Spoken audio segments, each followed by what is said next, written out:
If anybody wants some interesting, I'm going to cut this out, but if anybody wants some interesting YouTube experience, look up beached whales, and it is the most disgusting thing you're ever going to see.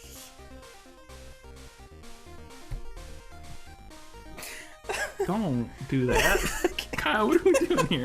Like I said, it's amazing. They'll cut it open to release the pressure, and then the entrails just explode out while they're doing it. If they do it in the water, it acts like a propulsion engine. Hello and welcome back to the 107th episode. Good, Bad, or Bad show. We watch terrible movies. Tell you if you should too. I'm your host, Mr. Brian Shilligo. Joined as I stopped the motherfucking Roomba and it started again. I'm gonna fucking murder that thing. I'll be right back. I'm gonna go have a future war with my Roomba. Robots are taking over.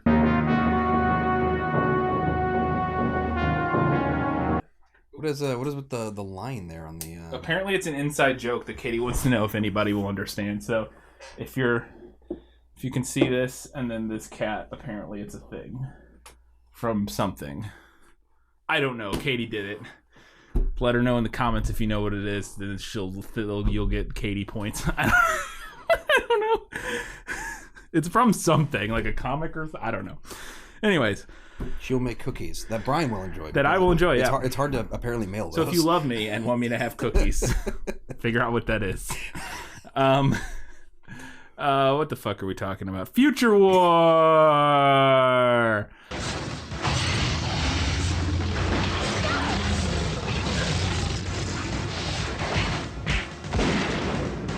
Robot cyborg assassins with dinosaurs that explode. What the fuck is this movie, Kyle? Oh, you found this. We were trying to figure out what we were gonna do, and you were like, your exact text that you sent to me was, let me find it. I think it was cyborg assassin Robertz'dar as a cyborg assassin and exploding dinosaurs, and I was like, sounds good. Yep. This movie's fucking nuts. It is a 1997 film. Which blows my mind. Because it does not look like a 1996. This movie looks like it was made in the late 80s.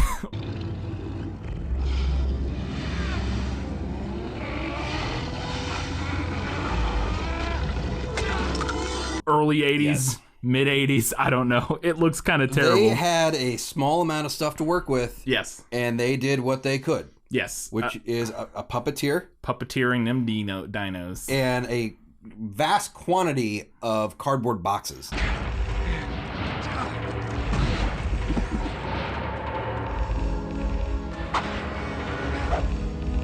Oh my God, Kyle! This movie could just be called Cardboard Box. I'm my conspiracy theory. Cue the X-Files theme.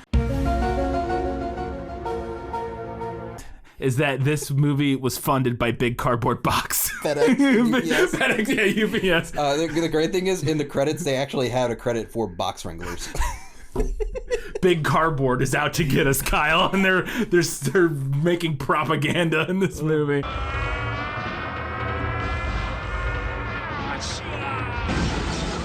The movie's directed by a guy named Anthony Dublin, who is a fairly accomplished special effects makeup artist. They worked on like Reanimator. That is shocking. Yeah. Well, I say accomplished. They worked on like things like Reanimator, and some other like kind of schlocky like 80s like gory horror type stuff. Mm. And we see a little bit of that in this movie, but most of the makeup is dinosaurs. Like the special effects we get are the fake dinosaurs primarily, right?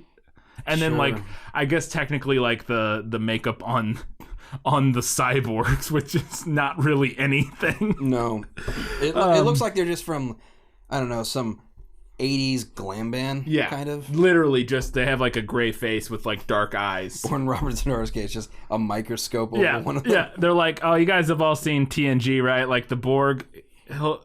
Assimilate. Like, yeah, this is like Borg, but if like you had an hour to put it together, like you're there, like come on. And yeah, so we open up in the film, and it is we find out later this is like a flash forward. We're getting like a frame story. This is the end of the movie. Do you at think the beginning? Because this film is only 120 or an hour and 20 minutes. It's an hour and 20 minutes long, so it's 80 minutes. it's 80 minutes, right? Yeah. And they were like, we need to fluff the crap out of this because we only have like a 75-minute runtime. Oh, yeah. Yeah. Halfway through this movie, Kyle, we get a 45-second montage of highlights from the first half of the movie. Yes. What the fuck is that? They're like so out of stuff to show. They're like, what else? All the cool. It's like they literally put the highlight episode from like the end of a TV, like, you know, like in the 80s and 90s on TV shows, they had like a clips episode where it was like, oh, the best stuff from this season. They did that in the middle of this fucking movie. It's great. But they're in this these tunnels. Our three main protagonists, kind of, our two main protagonists and their friend. They're in a warehouse. They're in a warehouse that they just put a whole bunch of like pallets PVC and stuff and PVC pipes on the wall. Yeah. Like I don't know what it is, but they're going deep into this warehouse, these hallways. They almost fall into a pit. I think they don't do a good job showing it. They just show like a black hole. Maybe it's a pit. I don't know what it is. Hold on, man. I got you. But they sneak past all this stuff, and we get a voiceover at this point from our main character, Annie. Sister Anne. Yeah, and she says, 4 days ago, a fire fell from the sky, and it brought a man who would change my life forever. That being, I don't even know does he have a name? No, he is just referred to as the runaway. The runaway. Okay, we have our main character who's a runaway. Q Bon Jovi. And so we don't know what they're doing, but it turns out they're hunting dinosaurs. They're hunting the hunters. Don't they call them hunters, trackers, yes. something? I don't even. Yes. This plot is incoherent. It's insane when we get up to that point because, much like this entire film, what they're doing is irrelevant. Yeah, and we'll get to that point later. It's completely nothing matters in this movie at all. Is a major takeaway. But they're hunting these dinosaurs. I love, she goes, with it would come a man who changed my life forever. But also came a pack of dinosaur-like creatures in various ages, shapes, sizes, and its masters. What? Of various ages, shapes, and sizes. Which means we need to, the perspective we shot at initially with these toys is all messed up, so we gotta like work with it.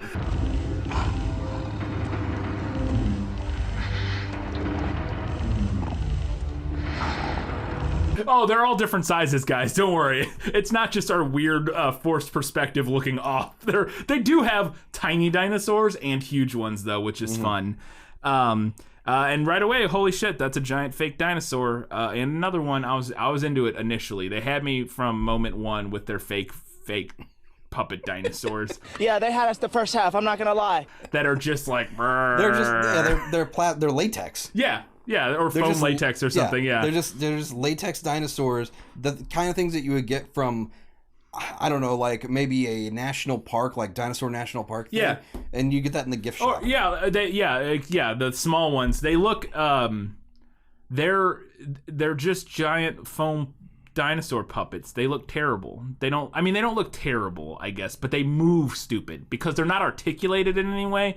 You know, like you've ever seen those costumes where the people wear the dinosaur, yes, and they like walk, and they look really cool because they articulated the head and stuff, and they like move really interestingly. No, it's not that. This is not. It's literally like somebody has a stuffed dinosaur and is like hopping it across the camera at people. It's fucking terrible. But they start blowing the place up or something and they run away. Again, we don't have any idea what any of this is or means because this is like the cold open and we find out later this is the end of the movie. But they're running away and I love Fred dies inexplicably. Well, we don't see him die yet, but he falls off that ladder. Yeah. I called him Fred the Fridge because he is the widest human being. I am pretty sure he was like a defensive lineman. He had to be a football player. Yeah. That man is like, he's wider than he is tall. Yeah. He's played by a man named Andre Scruggs. Yeah. And if anybody knows their 90s football and knows what team he played for, please tell us. Yeah, if he was. I don't know. Andre Scruggs. But yeah, dude is... He's ginormous, but they're running away at the end in the end of this like cold open, and he's climbing a ladder and just falls off for no reason. And then the dinosaur doesn't get him. The dinosaur's still walking down, whatever. But then we see him. He does get eaten at the end of the movie. It's hilarious. In the which I was disappointed because I liked Fred.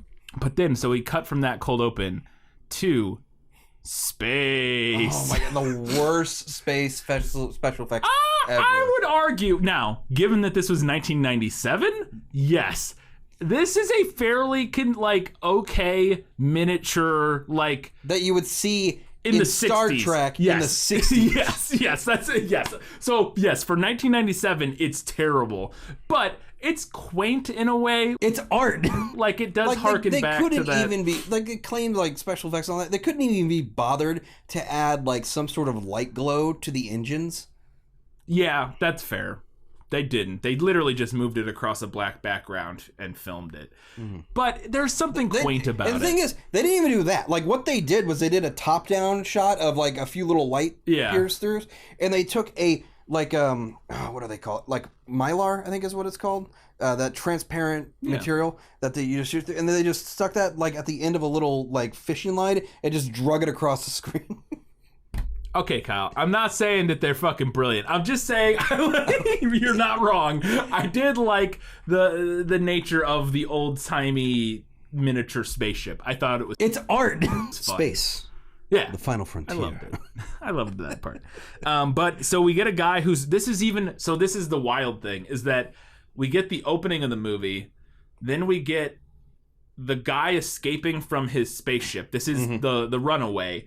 We see him running on the spaceship, and then he gets into a little escape pod and jettisons. And he explains during this whole thing, there's also a voiceover about, there's an on-screen text that says, from the future traveled a master race of cyborgs. They made abductions from Earth's past. And I was already very confused. Yeah, what they mean is that they came here a long time ago and abducted primitive humans and then turned them into slaves, I think is the premise. I'm pretty sure that's what they mean. And then now this guy is a human and then he runs away. I think, Kyle. I don't actually fucking know. I create life! They do train dinosaurs as trackers, they explain to us. And apparently these slaves on this spaceship consider Earth heaven. They think Earth is where heaven is. They're trying to get there. This is all of the possible story elements I was able to suss from this nonsense film. Because it is nonsense. Not as much nonsense as our next movie is going to be. Boy, just wait until we get to that. What the fuck was that? I will say, There's No Such Thing as a Bad Movie also did this one. Oh, did they? Yeah. Future War? Mm-hmm. Oh. There you go. The worlds are colliding! Worlds are colliding! I didn't know they did Future War. Colin, we miss you. Colin, fuck up. Getting the jump on us.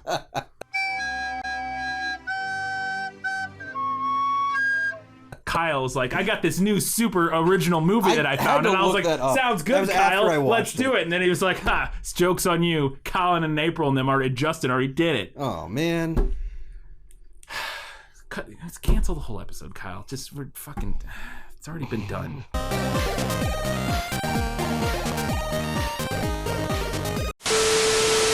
Does have Mel Novak in it. Yes, for all of 3 minutes. Yeah, literally. And I thought he was going to play a bigger role. He's just like a cop who shows up for 30 seconds. Oh, it's great. So then after the jettison escape pod, then we get a title that says 4 days earlier, or later. 4 days later? No, it says 4 days earlier. I don't understand the time. My thought was we get the end of the movie, then we get the escape pod, then we get the rest of the story going forward until the end. But I don't know what the 4 days earlier is. If they start off the movie with 4 days earlier with no frame of reference to anything happening. Mount Hideaway Mysteries did that piece of shit. They were 7 years ago. From when? It's the beginning of the fucking movie. 7 years ago from when? We have no time. Oh, okay. He gets down to Earth and there's definitely a Terminator vibe. He's on the beach running and there's a guy coming out of the ocean who's with scanning. He's got we keep seeing his first person red terrible perspective, and which I think is just them jacking up the contrast. Yeah, I'm fairly certain. And just putting like a red filter on it. But also, did you notice some of the film stock that they shot this on was like bad? Oh, it was horrible. It was horrible. Not only that, no, that wasn't film stock. That was the gate. Was that the gate? That was the gate. Okay, I thought they had like shit film stock that was just like half exposed already or something. My guess is they couldn't check the gate to see if it was open all the way because they were looking into the fucking sun. So there's like multiple shots on this beach in the beginning where half of the top half of the frame is just black because it's not exposed.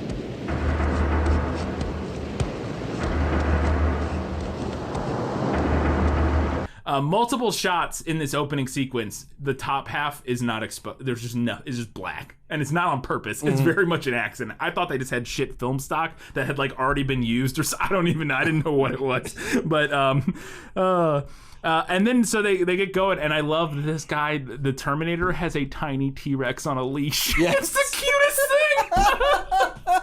He has a T-Rex on a leash, and he's like, "Go get him, boy." And apparently, the most dangerous thing you can be in mid to late '90s LA is a homeless person because you're just gonna get killed by a dinosaur. And before you get killed, some random guy's gonna run by and smash your beer for no reason. He's got to get a stab. He's got to get a stabbing glass. Yeah. Oh, is that what it is? Okay. Because he just like the homeless guy's like, and our guy runs by and it's just like smash and runs off. I was like, what a dick. I'm like, okay, I didn't know he was making a weapon. That makes sense.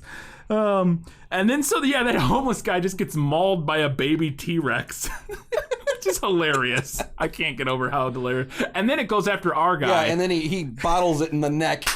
Because it looks like he's just punching it, and I could watch this guy punch a baby T-Rex. That's what I thought forever. At first, but they always had something of him either having like some sort of stabbing. Yeah. I really hoped he kung fu fought these dinosaurs. He just punched this little. I imagine filming that moment of a guy kneeling on top of a tiny T-Rex puppet, just like punch it, like stabbing a T-Rex. It's fucking hilarious.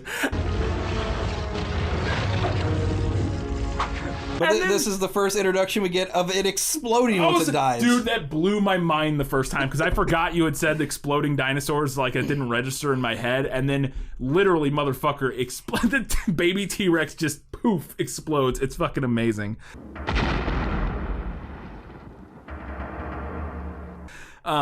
But Mullet Terminator isn't done yet. Yeah. He's still got to go get. Yeah, Mulletnator. He's still got to go. He's still got to kill the runaway, and so this is where we're introduced to Box World.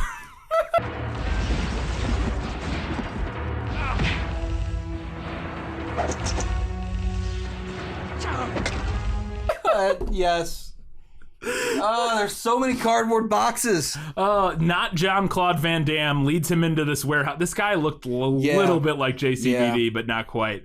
He also reminded me of the dude from he was like a mix of JCVD and the dude from the Divine Enforcer. Like something about the a little bit. Like maybe it was his outfit or his hair.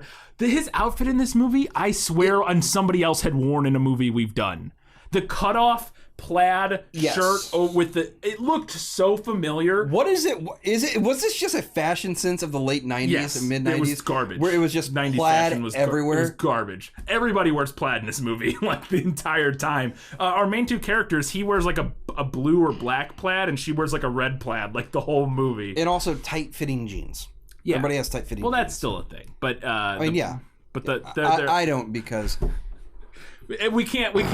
There's children around. And okay.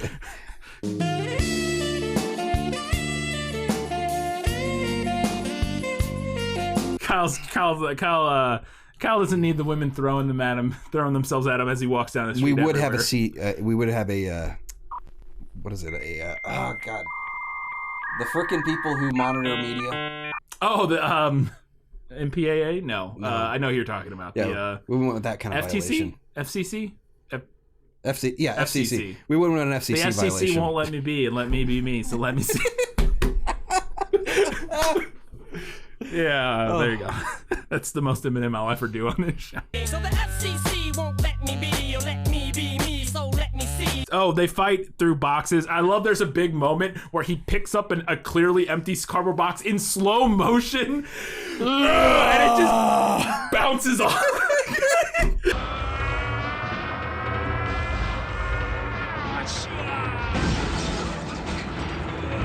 like this big dramatic moment, and it's just like boink, and it's like bounces off him. There's also a point where he's running and he's throwing boxes in the way, he's like knocking them down, and the guy's just go like, what are you doing? Just like walks through them because they're just empty cardboard boxes. It's so fucking amazing. And I love the music throughout this whole scene is just this constantly building anxiety driven. Like I was like, I'm gonna fucking lose my mind if I have to keep listening to this.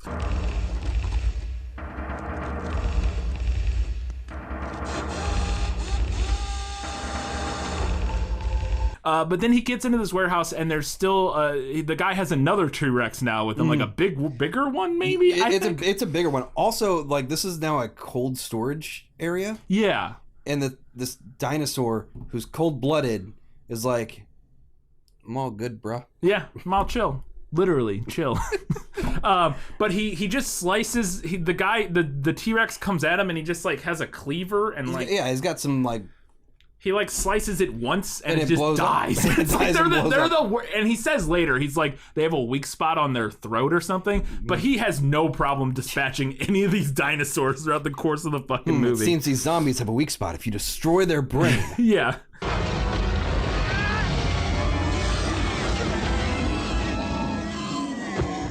But he just does it. It's just like, I literally think it would be great if like towards the end of the movie, he just like found a butter knife and was like, just like killing dinosaurs with like a fucking butter knife. Then he runs outside and gets hit by a nun driving a car. Yep.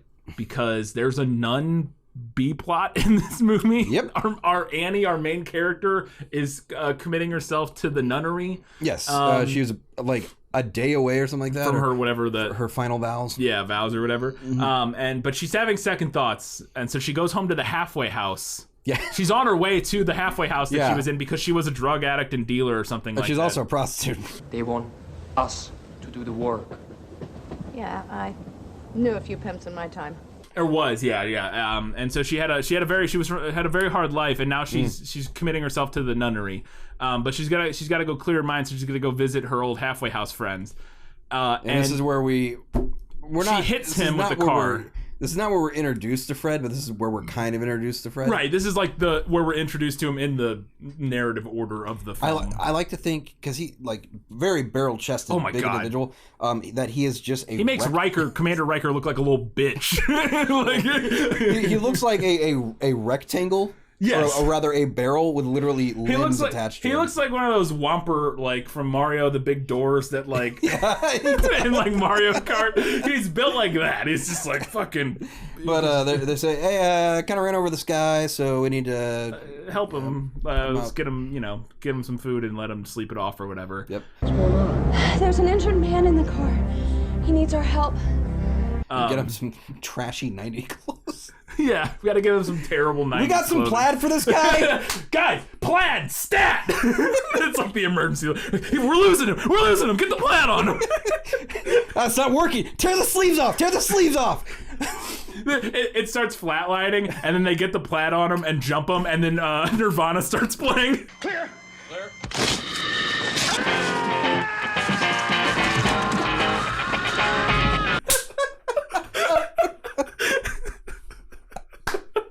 They're like, oh, we got him back from the edge. He's all good now. And then there's also a very quick scene that we cut back to the police investigating the hobo murder, and they come. One of my favorite little moments here is they come across the exploded dinosaur.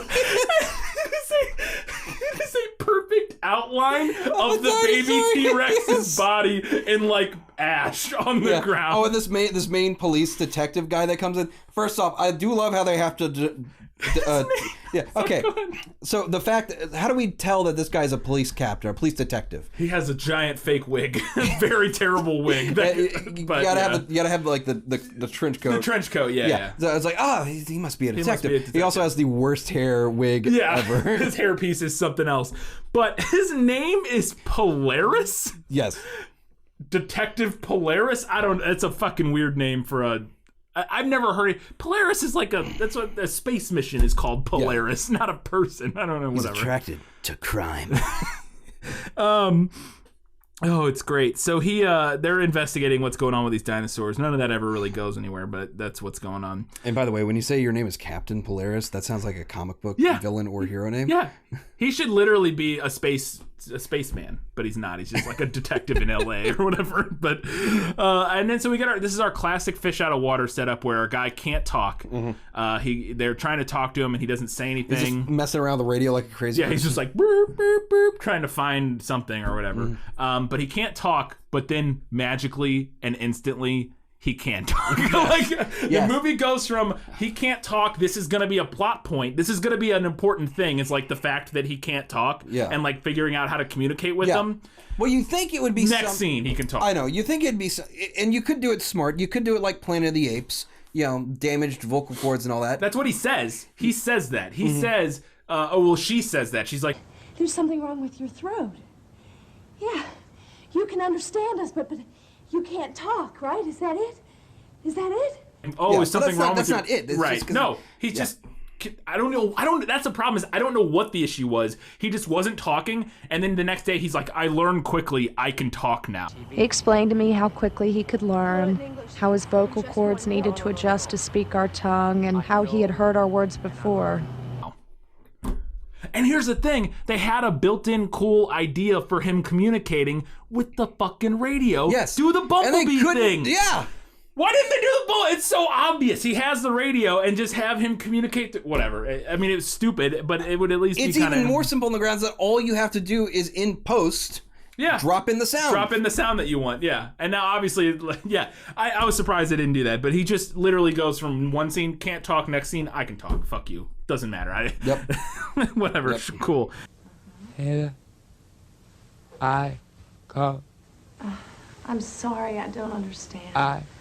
The Palgam, the first, were harvested from this world, like trackers long ago. But I guess throughout and they get years, attacked. Don't they get? Sorry, go ahead. Well, throughout the years, because now they can talk. Kind of. Oh yeah. Throughout the years, like for the people they've been taking, some of them have knowledge as Earth is kind of advancing and stuff, because that's why he's able to like understand the Bible. Oh yeah, he knows. Well, I think it's the idea is that he. No, I'm not even kidding, Kyle. He might literally be Jesus. This place was the most important story. Our dream, our heaven, and now I'm free. I'm only kind of joking, is that if he was taken from a long time ago, and then he got put up, because he knows random quotes from the Bible, he just says them, I wonder if that isn't, they're weird little, they never say it, but they're like, ooh, this little thing, he's actually Jesus. Jesus is here to kick fucking dinosaur ass. What's up? I don't know, because he is from ancient times, and he knows random stuff about the Bible, so whatever. I mean, I'm aware that the Bible was written long after Jesus, but I'm just saying, I don't think they care or know, so. We're just working with the mythos, right? So they get attacked in the halfway house, a dinosaur busts in the window. And it's fucking amazing. By the way, that kid has the worst fucking bowl cut I've ever seen. It's so terrible. Oh, I had a bowl cut. I don't know if I'll be able to find a picture. I had a similar bowl cut for a very short time in the mid 90s. It was a popular hairstyle for kids in the 90s, was the terrible bowl cut. I did not have straight hair, so I had a Jufro. Yeah, there you go. I did not. I had the long... I had the Jonathan Taylor Thomas JTT hair. Yeah. I got it right before the dinosaur pops in. When our guy's learning to talk, we jumped from him not knowing to him knowing how to talk, but there is an intermediate period of one half of a scene where he makes noises at them. He's just like, nah. It's so fucking stupid. It just drives me crazy. You here I go. I'm sorry, I don't understand. I'm sorry. And then, I love the dinosaur also knocks the other big dude who's not Fred. Yeah. onto Fred. Yeah. Or onto our guy, or I don't remember, but it's fucking hilarious. Yeah. Do they shoot him with a shotgun? How does he die? I don't remember. I don't know. No, that dinosaur never died. Oh, he leaves. Because they ran off and left Fred to basically die. But Fred survives. Fred's okay. Fred's fine until the end of the movie when he can't climb a ladder. The kid and the other dude are probably dead. Yeah, that kid got fucking eaten by that dinosaur. 110%. So then they go to a church for a minute, and it doesn't matter. She's just talking about, I don't even know if this is a flashback or if it doesn't fit in the narrative here, but she's talking about whether or not she wants to be a nun. No, this was a flashback because this was her like beforehand. Where like, why does she have these concerns about her final vows? Oh, it's because a friend of hers died of a drug overdose. That she sold her the drugs or something like that. I don't know. So. They try to add some sort of like emotional stakes. They were also like, let me tell you about the hard streets of mid-90s LA. Let me tell you what it's like to have a pimp. Yeah, it gets real for a minute, and then we go back to exploding stuffed dinosaurs. Yeah, I knew a few pimps in my time.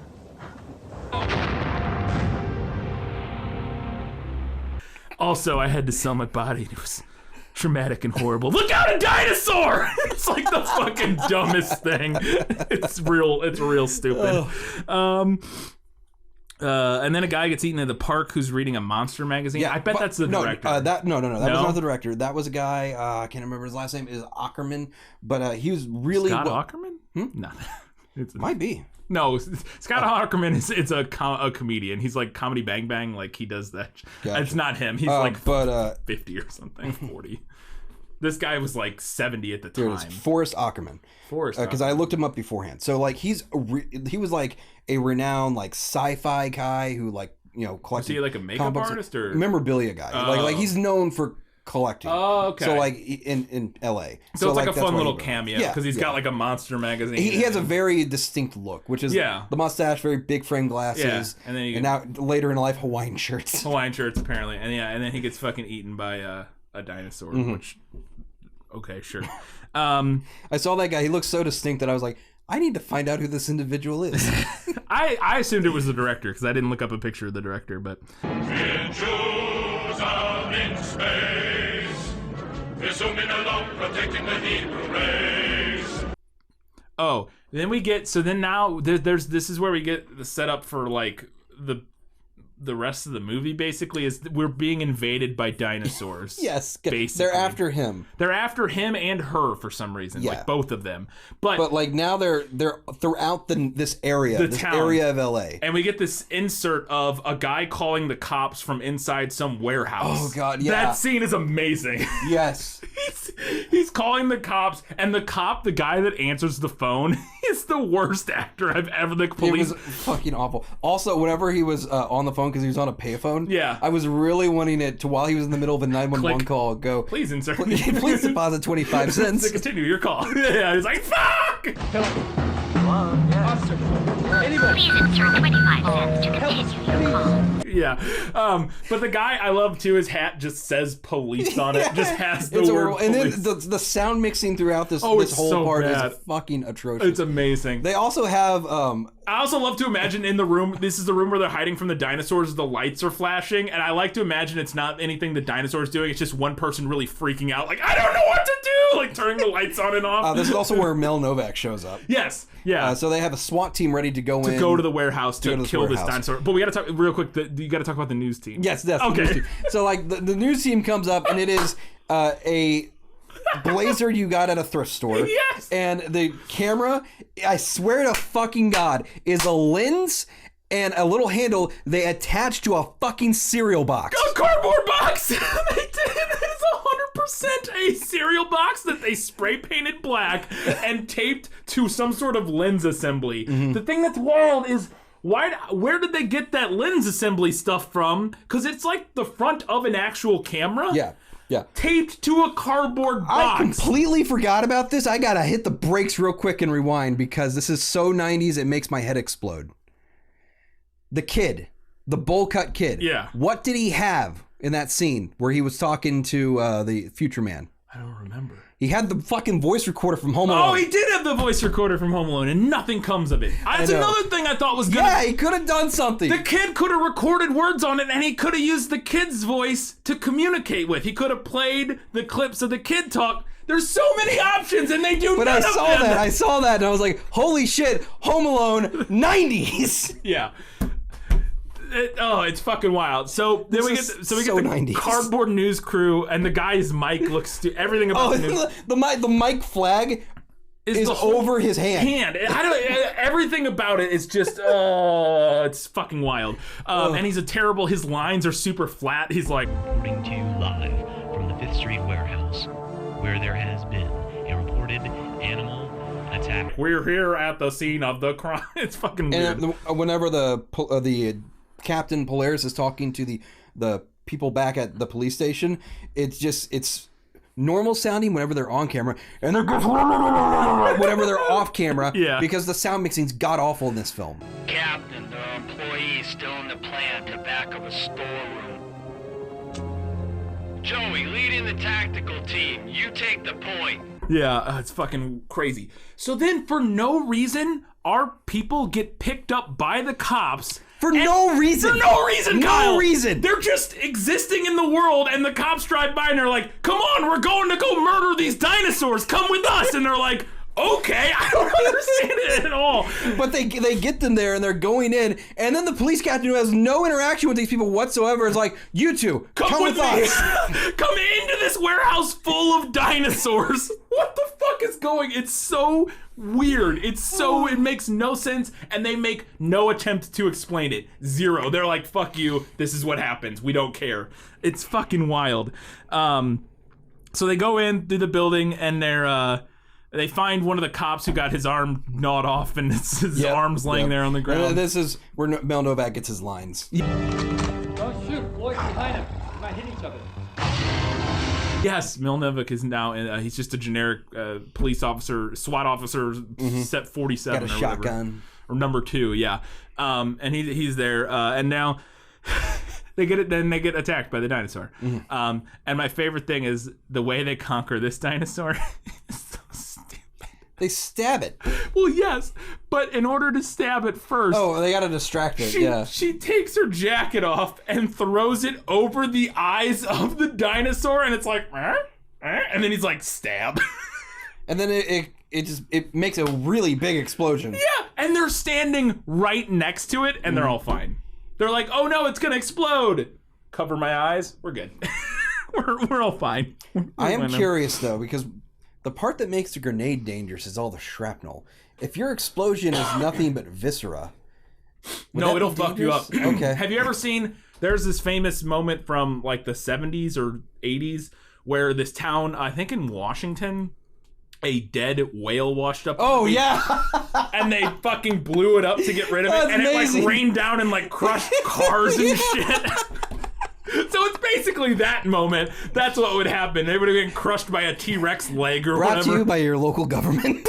They renamed the town after that event or something. That's awesome. Recently, I hope it was like Willie or something like that. Yeah, I think they either renamed the beach or the town recently after that event. I can't remember what it was. That is incredible. Oh, fucking wild. It's like it's straight out of was it KDIC, the TV show about the TV station in Cincinnati? Yeah. And they're like, I swear to God, I thought turkeys could fly.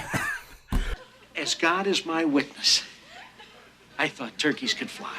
Well, they also did a spoof on it, I think Reno 911, where there's a dead whale on the beach and they're trying to push it off the beach, and then they go to push it one time and he just goes right through it into the guts of the whale. He goes right through the side because it's rotting. I think that was Reno 911. Might have been the movie, I don't remember. If anybody wants some interesting, I'm going to cut this out, but if anybody wants some interesting YouTube experience, look up beached whales, and it is the most disgusting thing you're ever going to see.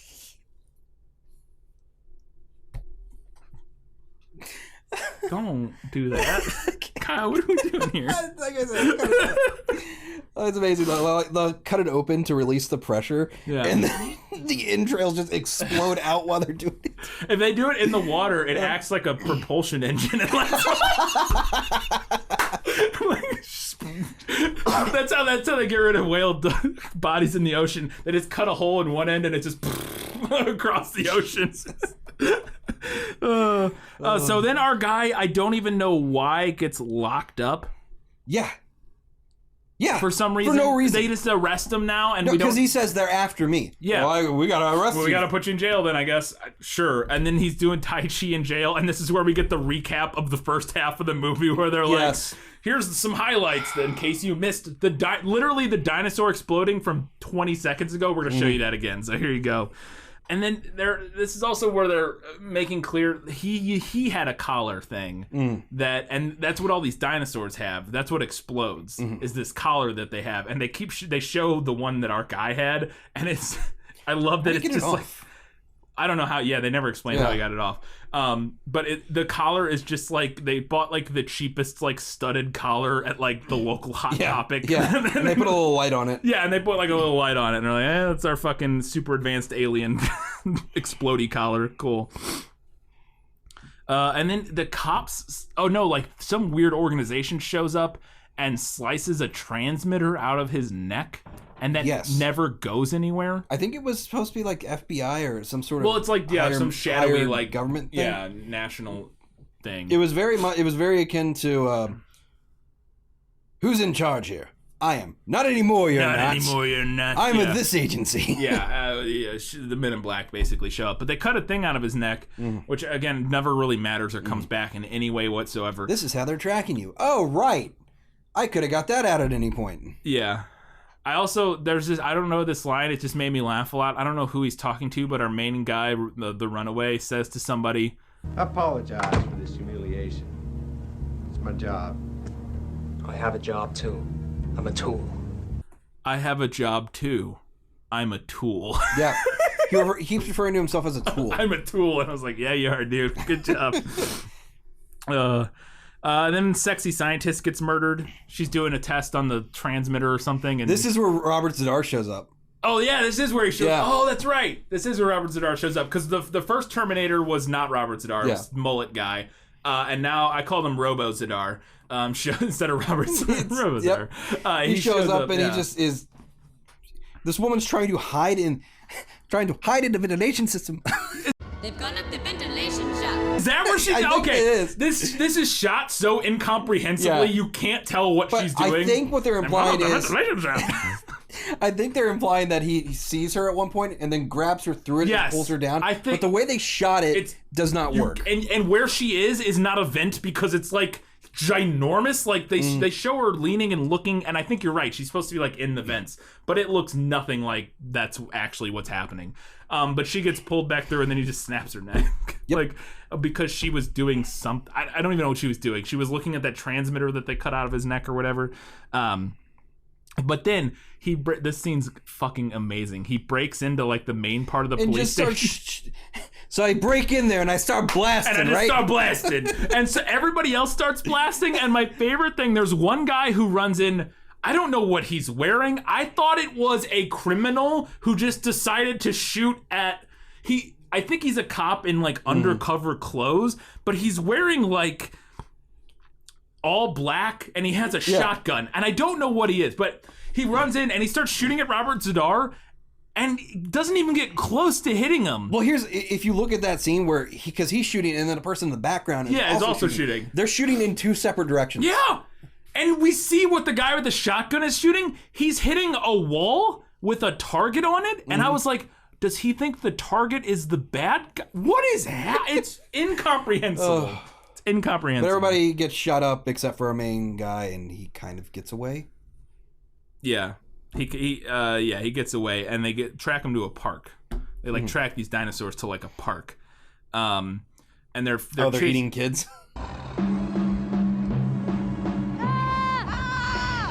Yeah, they're like in the park, and then the dinosaurs see them, and they got to get away. So then the match cut on this is they're like in like very clearly like a park somewhere, and then it cuts to them like, oh, we got to get out of here, and they run, and then all of a sudden they're like on a city alleyway, and they jump in the back of a truck, and they're like not remotely near each other, and then they rip off the Jurassic Park scene. Gotta go faster. Must go faster. Yeah, they do the whole and it's so stupid. And then that's the moment where I realized how insane it is that this movie came out like 4 years after Jurassic Park, because this movie looks also the part 20 years older than Jurassic they're Park. in this truck being chased.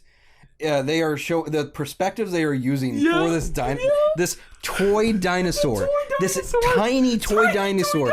They're just like, all right, stick it in front of the camera. All right, we're gonna run with it. Stick it in front of the camera. Yeah, they're literally like, oh look, there's a giant spaceship coming for Kyle. Oh no! Oh no! It's gonna get you! Like literally what they're doing. It's fucking hilarious. And they. But yeah, and it's also clearly like just in the back of the truck with them, like with the camera that they're shooting. And the truck isn't even. It's just a random guy. They just get in there like go, and he's like, okay. Now all the police is dead. Yeah, everybody. So they have to do it. So what do?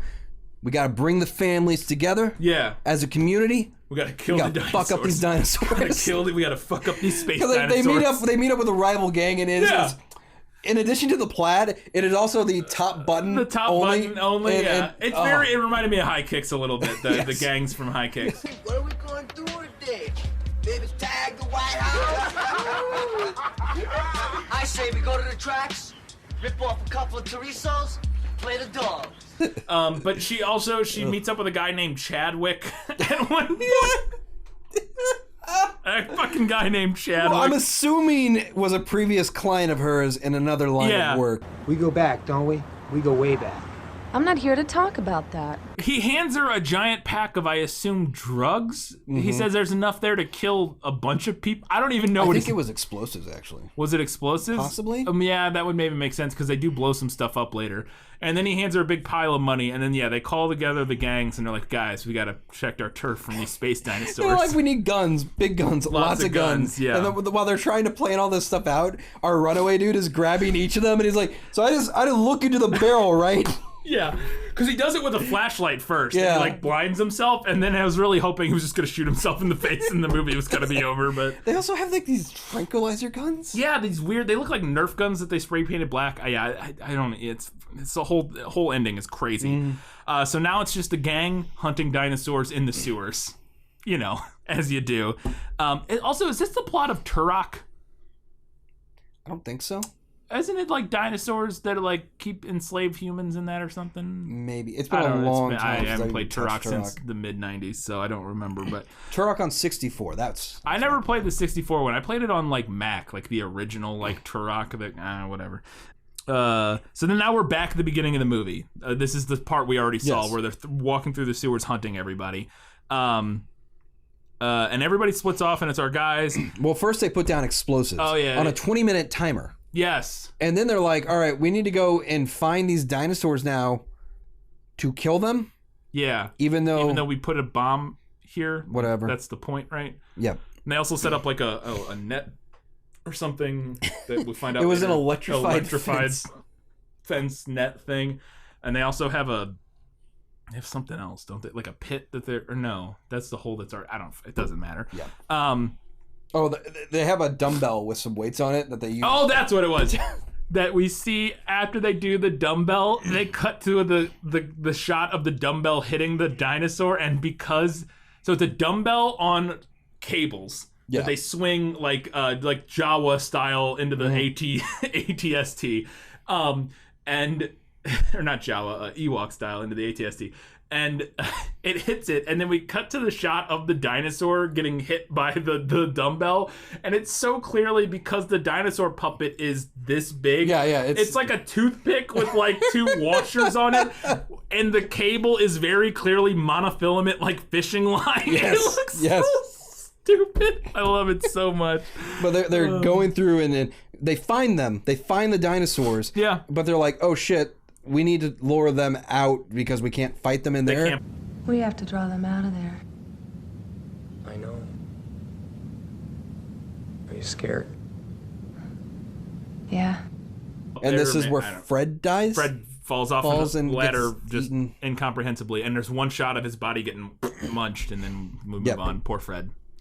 And then as... but they're like, make a point like, we need to lure them out of there. Yeah. Why? You're blowing up the place anyways. They're blowing it up. I don't... they didn't think of any of the details in this movie, Kyle. It's all nonsense. So they lure them out and electrocute one traps and shit. Blah, blah, blah. And then Robert-Z'Dar shows back up. So now the dinosaurs are dead, basically. Most of them, except for one. But Robert-Z'Dar shows up, and it's fight time. Yes. He's fighting Our main guy.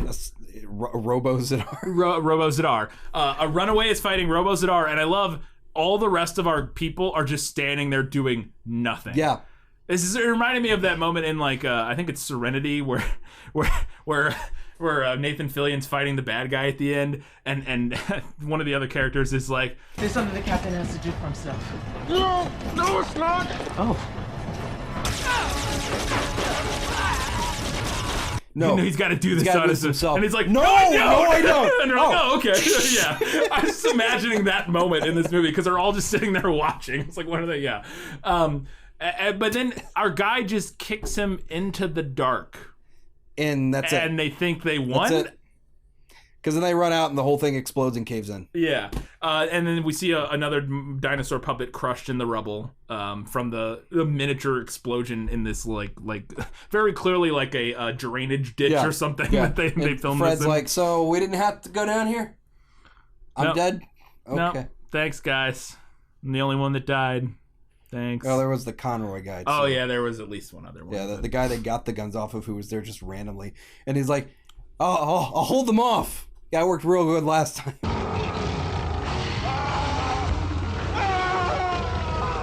Yeah, I also love the hard cut from the explosion and the dinosaur dying, and there's music, and then it's just hard cuts, and we're in the church, and Annie's becoming a nun. It's just like, wow, all right, I guess we're done with, I guess everything's wrapped up. 4 days ago, a fire fell from the sky, and I thought everything it brought would just extinguish and burn away. But we think she's gonna become a nun, and you can tell she's a little hesitant still. Mm-hmm. And then at the last moment before she's about to say her vows, well, she does say her vows. Oh, she does say her vows. I guess she says the last part. Yeah. She's like, I will. By the grace of the Holy Spirit, do you want to spend your whole life in the service of God's people?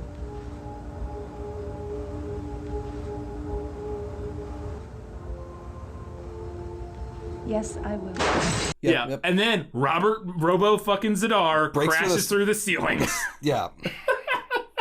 And so now they get into a fight, and of course, our main dude's got to throw off the shirt. Yeah, rip the shirt off. He gets punched. Robo-Z'Dar punches him in the balls at one point. It's just like, what a dick move, man. Dude picks up a pew. Yeah. That is clearly like made out of that thick of material. Balsa wood, yeah. And just chucks it at him.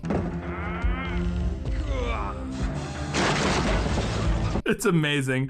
And he blows up Jesus at one point. Robo-Z'Dar shoots and blows up a Jesus statue. And then lights on fire.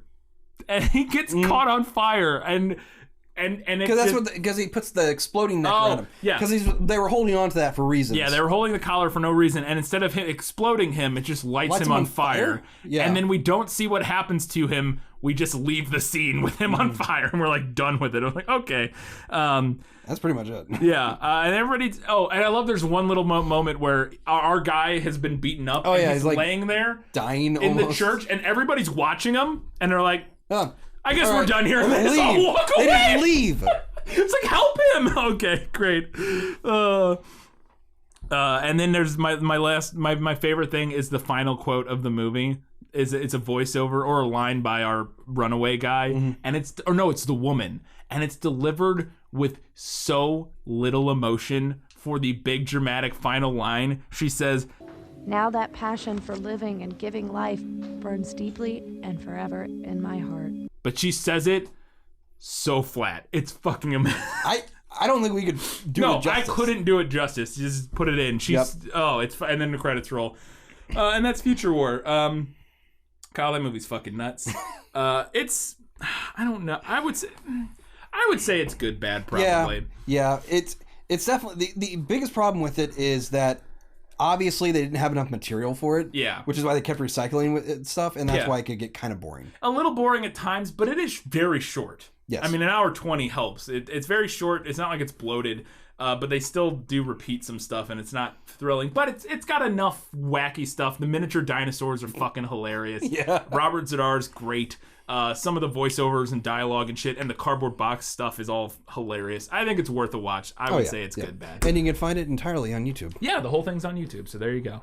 That's going to do it for this episode of Good Bad or Bad Bad. And if you could do us a giant favor, you can go to patreon.com/GBorBB. Support us for however much money you want there. Allows us to upgrade our equipment, do all that fun stuff. You also get access to our podcast series where we do like Q&As and stuff. We did a big one recently after the 100th episode. We're going to do another one coming up here very soon. Just haven't had a chance. But we did a big, long, like hour and a half long one where we answered tons of questions from patrons. So many questions. Like dozens and dozens. So if you support us for $2 or up a month, you can get access to that. And then our Broken Dream series, which we still have one more to do before we finish up. And then eventually maybe some more interesting, fun stuff down the road. I have a podcast called This Film Is Out. We're talking about movies that are based on books. When this is out, the movie that... Well, let's see. When this one's out, we're 2 weeks removed from now, which means we will have done... We're in the middle of doing Twilight, the Twilight movies. Oh, no. Yeah, the Twilight series. I don't know if that's the most recent one that'll be out. Twilight. So, did you read the first book? I read the first. I'm reading them all this time. It's so terrible. I will say this. It's not good, but it's not as bad as a lot of people say it is. I only read like the first 2 chapters of the first book, and I could not stop laughing. There's definitely some... There's some stuff that is worth... If you want to hear my thoughts, myself and Katie's thoughts, we spent damn near 3 hours talking about the first Twilight on the most recent This Film Is Lit episode. Not at the time this is out, but whatever. You will find it. Kyle, Twitch. Yes. I Twitch, and Brian is desperately trying, but forces beyond his... capabilities right now are preventing him from, mostly due to shitty equipment malfunction. Oh yeah, my computer? Yeah, the computer I'm building, the motherboard came bad, so it's now sitting in Asus RMA. Hey Asus, if you're watching this, fucking it's been sitting in your warehouse for a week and you still haven't done anything. You haven't even updated that you got it, but it's there. UPS told me it got there. Okay, sorry. Well, we can do some, play some fun games and stuff. Here's my Magic 3. I made Brian and I some Sims. I'll go ahead and oh my god, that's hilarious. They're pretty good. Throw that in. I thought they came out surprisingly well. They're pretty good. So that's something to look forward to. So there you go. You can follow us on all those different places and on social media and stuff. Also, you're seeing this when it comes out probably on Sunday. We're going to be this is the second one we've done that where we're releasing them on Sunday afternoon. Analytics reasons, we're going to try it. If it doesn't work out, we might go back to Fridays, but Sundays potentially seems good. So damn it, follow the numbers. The more engagement you get in the beginning, the better for the share, the viewability. That's not the word I'm looking for. But anyway, so we're gonna try Sunday for a little while, and then that may change. But that's the end. Come back in 2 weeks' time. We know what we're talking about already. We're gonna be talking about. It's a secret. I can't tell you. A Nick Cage film. We'll just say that. Until then, keep watching movies. Brian, do the thing. Especially. Future War? That thing? See, we did it backwards this time. You didn't even know that was going to happen. I'm so confused.